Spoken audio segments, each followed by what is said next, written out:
Dan saudara, kita akan bahas lebih lanjut tentang bom bunuh diri di Gereja Katedral Makassar, Sulawesi Selatan yang terjadi pada Minggu pagi tadi. Kita bahas bersama dengan Guru Besar Ilmu Politik dan Keamanan Universitas Padjadjaran, Profesor Muradi. Selamat siang, Prof. Selamat siang, Mbak. Assalamualaikum warahmatullahi wabarakatuh. Waalaikumsalam, Prof. Ya. Bom bunuh Ya. diri ini bisa disebutkan sebagai aksi teror?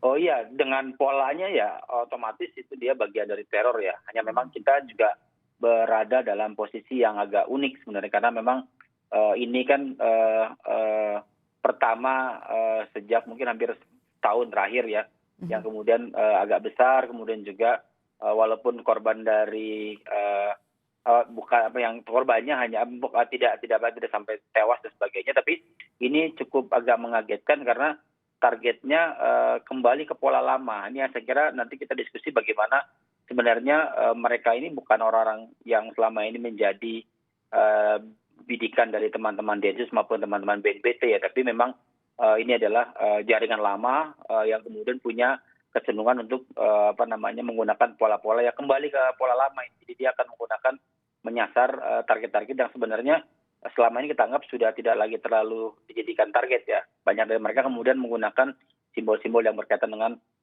tidak cuma agama, tapi juga misalnya simbol-simbol yang lain gitu. Itu analisis Anda ya. Sejauh ini jaringan lama, kemudian juga polanya lama, sasaran targetnya adalah selain Kembali ke yang lama.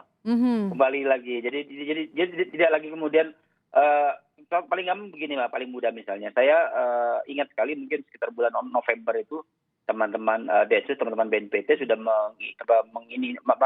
mengindikasikan bahwa jaringan ini tidak lagi menggunakan elektronik ya. Jadi media sosial segala macam dia kurangi betul. Dia kembali ke pola lama. Makanya kemudian kalau kita membaca dalam 2 minggu terakhir soal penangkapan dan tewasnya petinggi Abu Sayyaf di Filipina, maka kemudian ini akan nyambung nih dengan konteks di Makassar. Plus kemudian hampir sekitar 80 sekian orang yang kemudian ditahan oleh teman-teman Densus 88 ya. Jadi memang ini tidak berdiri sendiri. Saya kira kalaupun kemudian dia muncul memang sudah menjadi target betul bahwa inilah waktunya comeback. Kalau saya dan teman-teman menyebutnya sebagai neo GI atau mungkin new GI ya, memang bukan JAD yang sebagaimana kemudian disampaikan beberapa analis yang lain seperti itu. Jadi ini sasarannya bukan seperti yang pernah terjadi di Jawa Tengah, di Surabaya kepada polisi, tapi ini lebih ke simbol-simbol agama, begitu Prof? Yes, seperti itu, makanya kembali lagi ke pola yang lama kan. Kalau sebelumnya kan targetnya polisi, target kemudian aparat keamanan, target kemudian misalnya orang-orang yang kemudian dianggap berseberangan yang memang memiliki kecenderungan untuk memusuhi mereka. Sekarang ini kembali pola lama, menyasar target-target simbol-simbol agama yang dianggap berlawanan dengan apa yang mereka yakini begitu. Kalau jaringan lama, kemudian juga pola yang dilakukan lama, sasaran targetnya juga lama. Sasaran Anda, menurut Anda, jaringan mana yang identik dengan pola ini? Saya mengidentifikasikan ada 2 ya Mbak. Pertama memang ini tadi saya membaca betul misalnya apakah ini ada terkait langsung dengan Jamaah Islamiyah yang kemudian selama ini tiarap ya mungkin hampir 5-6 tahun terakhir. Tapi kemudian ternyata dari pelaku kemudian juga jejaring yang ada ini hampir putus dengan yang lama. Jadi kemudian mereka menggunakan pola baru dan mengidentikan dengan GI karena mereka punya target dan tujuan yang sama. Nah, yang unik sebenarnya adalah mereka berbaiatnya tidak lagi ke ISIS tapi juga ke Al-Qaeda. Jadi kembali ke pola yang lama gitu. Jadi kalau ISIS kan dia cenderung kemudian aparat keamanan, simbol-simbol yang kemudian dianggap punya kecenderungan memusuhi mereka, ini akan kembali menggunakan pola yang kurang lebih sama ketika mungkin sekitar 15 tahun yang lalu menggunakan pola-pola yang menyasar simbol-simbol agama tertentu yang dianggap berlawanan dengan mereka. Kalau kita membaca soal penangkapan sejumlah teroris di tanah air, di Jawa Timur, kemudian juga di Sulawesi Selatan sendiri ada 19 orang. Apakah ini ada kaitannya, Prof? Iya, kalau yang ditahan sependek yang saya pahami adalah itu teman-teman jaringan yang sudah selama ini menjadi target ya. Jadi kan memang kalau kita membaca polanya teman-teman itu adalah mereka sudah punya data itu, tinggal kemudian kalau mereka muncul mereka ambil. Nah itu yang kemudian selama ini diindikan sebagai JAD dan JAT. Nah, yang New GI ini kan baru muncul kemarin di Zulkarnain ya. Kalau mungkin kita 2 bulan 3 bulan yang lalu sempat juga muncul di Lampung dan sebagainya. Ini kemudian mendorong ke arah sana sebenarnya. Jadi memang ini betul-betul ingin kembali ke ke nilai-nilai yang mereka yakini sebagai perjuangan ataupun perlawanan yang sifatnya kembali ke normatif. Karena begini, begitu mereka kemudian berbayat ke ISIS, yang justru muncul adalah sentimen negatif ke mereka. Makanya kemudian apa sih esensi dari gerakan yang mereka lakukan? Dan tadi ternyata mereka kemudian melihat ada benang merah dengan teman-teman GI yang lama. Makanya kemudian sebagian dari mereka ada terhubung misalnya dengan tadi dengan Zulkarnain dan sebagainya. Jadi memang buat saya ini agak lebih rumit karena dia menggunakan NIR elektronik ya, menggunakan minimalisir penggunaan elektronik. Pola yang lama Handphone, juga ya. kemudian iya, jadi kembali ke yang lama. Jadi mereka akan komunikasi yang mungkin pakai telik sandi gitu, pakai telepati dan sebagainya, tidak lagi menggunakan telepon, menggunakan jaring-jaringan yang selama ini digunakan oleh teman-teman JAT dan jejaring ISIS itu sendiri gitu. Jadi kalaupun kita akan dorong ini bahwa ini akan mudah, kita cuma akan bilang bahwa ini dua orang ini punya kecenderungan dekat dengan misalnya JAD ya,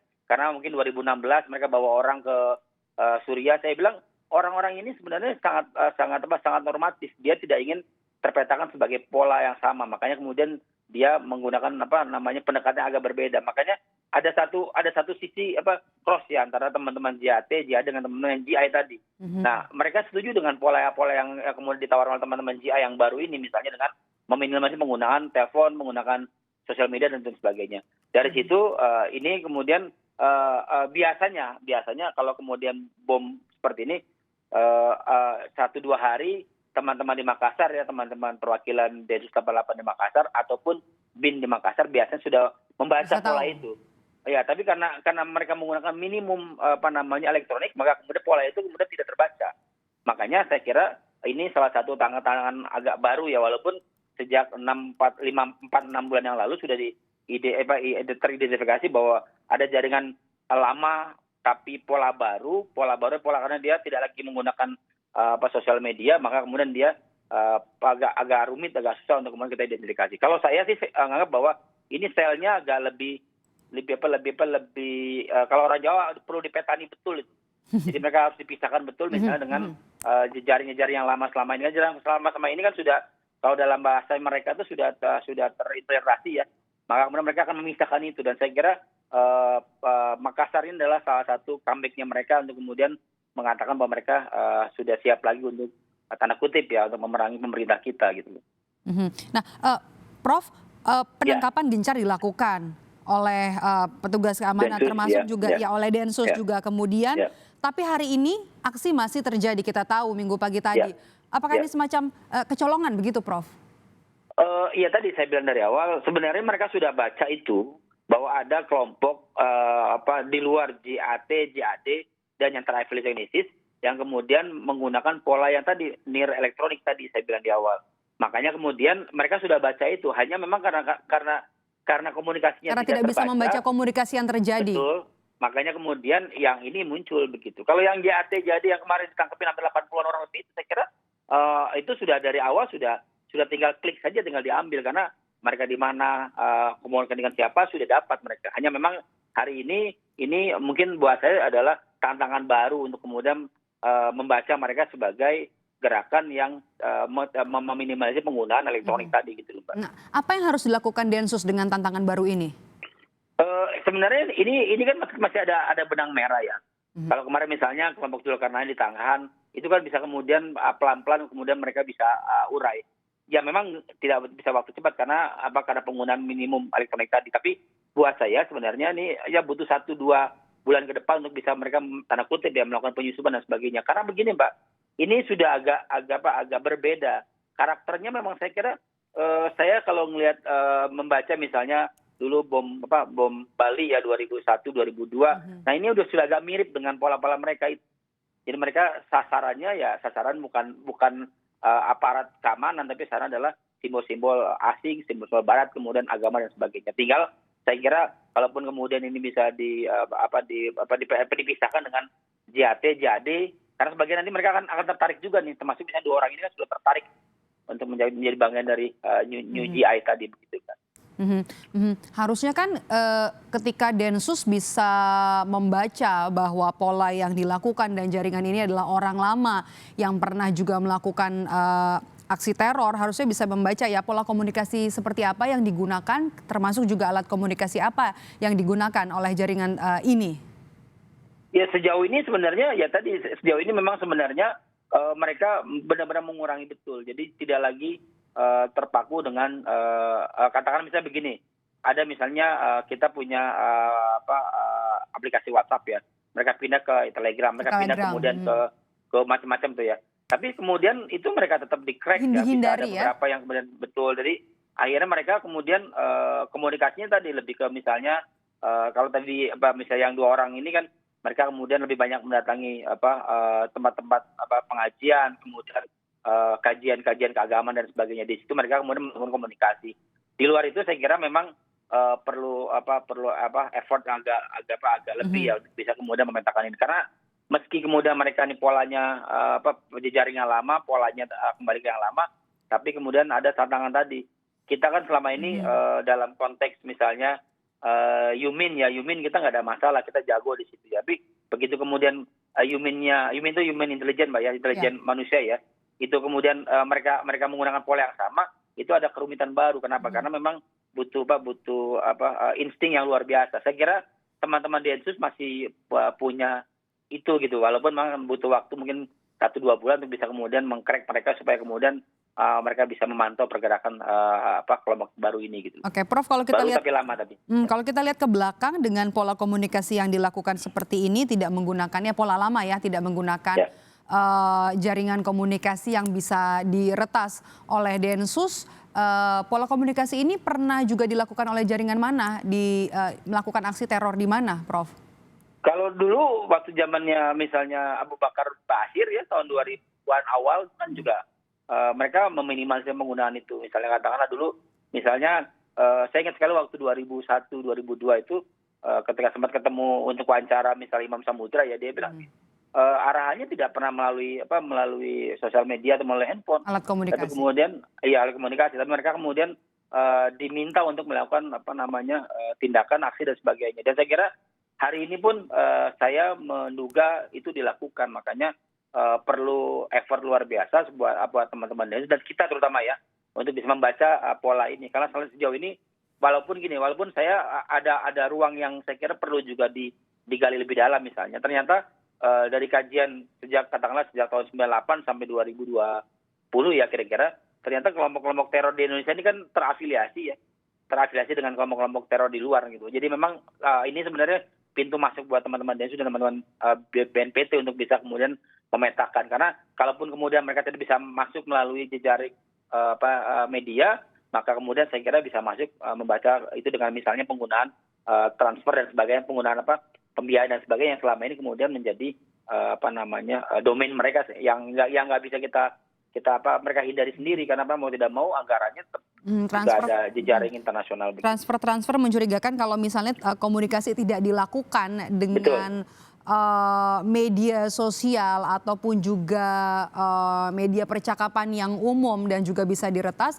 Apakah kemudian ini bisa mengarah ke pertemuan kelompok-kelompok yang dilakukan oleh kelompok radikal? Ini juga mungkin di tengah pandemi COVID-19 akan amat sangat tidak dicurigai ketika ada kelompok-kelompok ini, bisa mengarah ke situ, Prof?